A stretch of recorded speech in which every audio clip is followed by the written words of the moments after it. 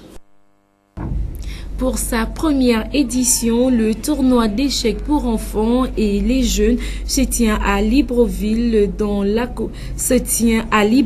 et dans la commune d'Ovendo afin de susciter l'envie de pratiquer ce jeu pour espérer détecter des jeunes talents qui feront la fierté du pays.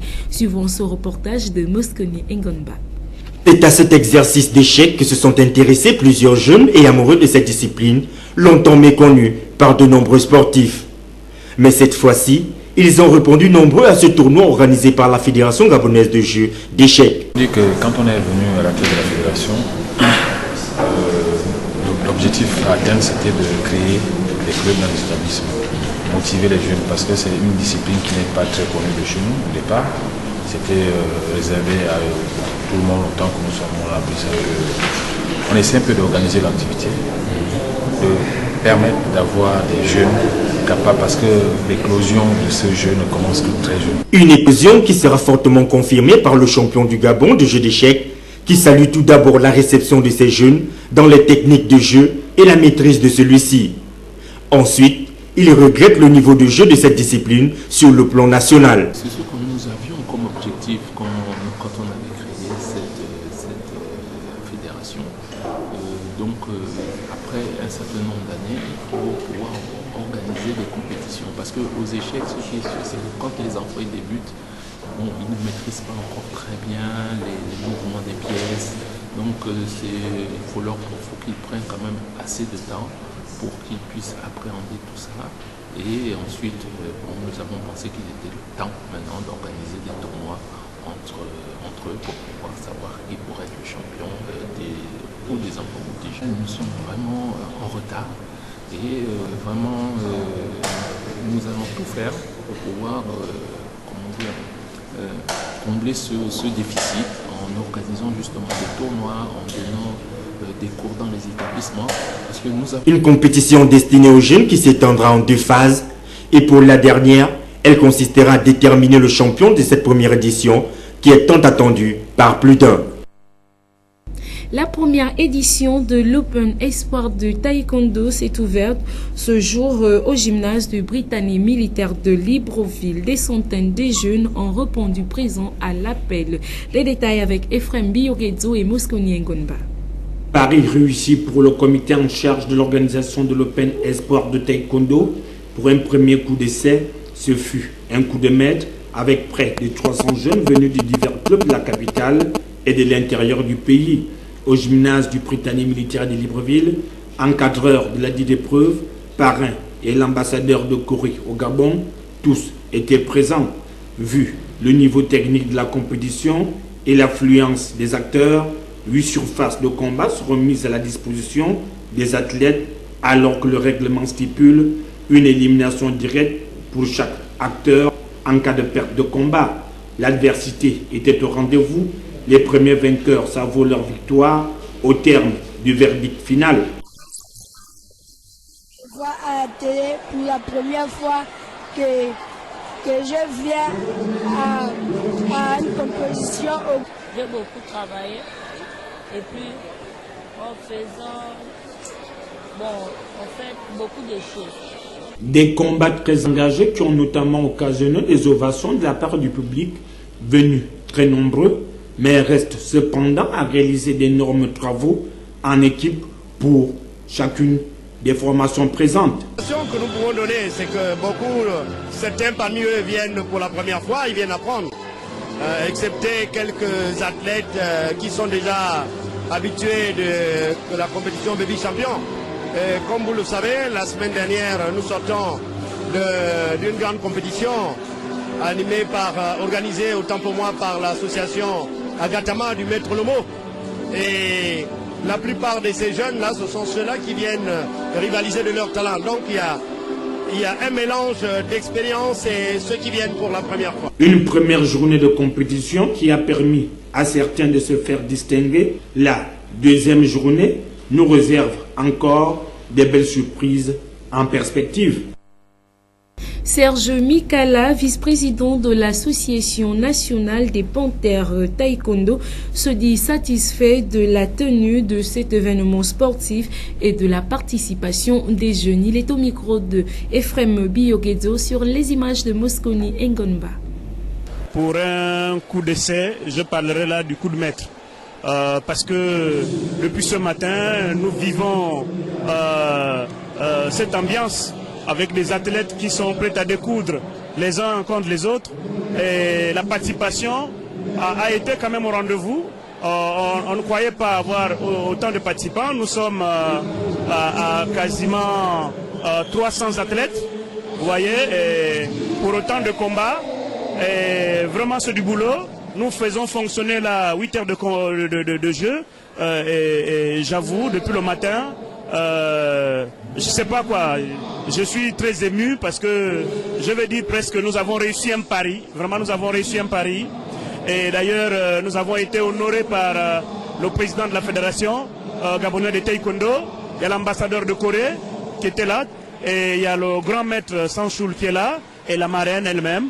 Et donc, il y a les présidents des ligues qui arrivent et d'autres invités, puisqu'il était question qu'à 14h, effectivement, on faisait le lancement officiel. Et là, nous faisons, à chaque fois que les pratiquants terminent les combats, nous procédons automatiquement à la remise de médailles. C'est d'ailleurs ce que vous entendez là. Et vraiment pour dire, nous avons fait ce que nous avons espéré et nous avons atteint un but.